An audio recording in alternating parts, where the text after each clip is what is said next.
So this is where we left off on the last video. Is we have our data. We had run our second regression after removing the confounding variable of gender.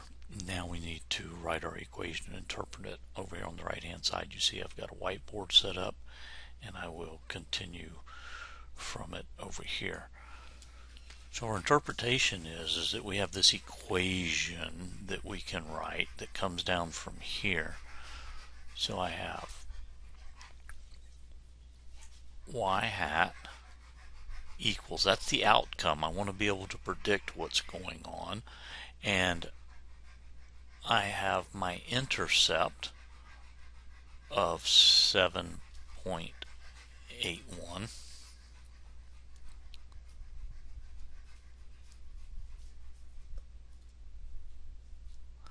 and I'm going to add that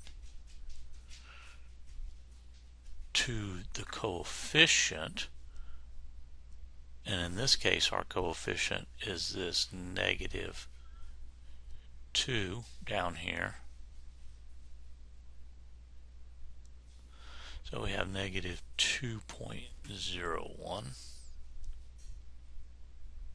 We'll just call it -2, and we have our variable of x.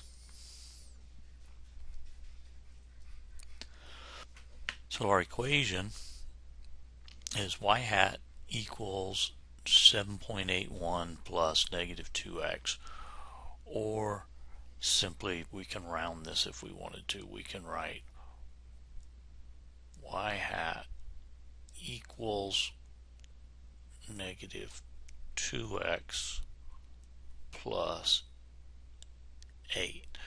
So let's interpret this in context. Our y hat can range, so this can range between 0 and 10.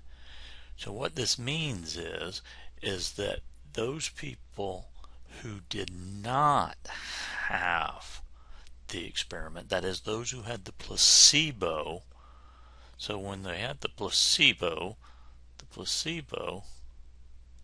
x is equal to 0, therefore y hat is equal to 8.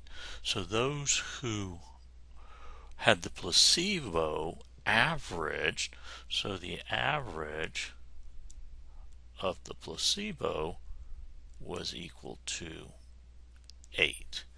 And then those who have the experiment, so the experiment, then x is equal to 1.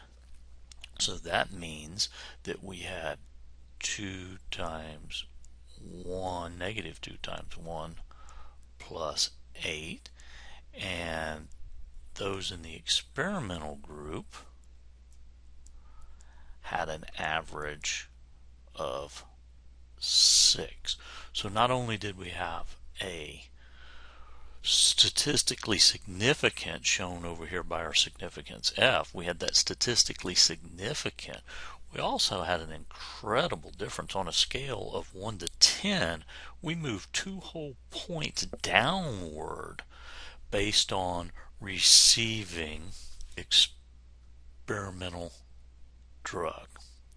So that's a pretty significant difference in both practical and statistical significance.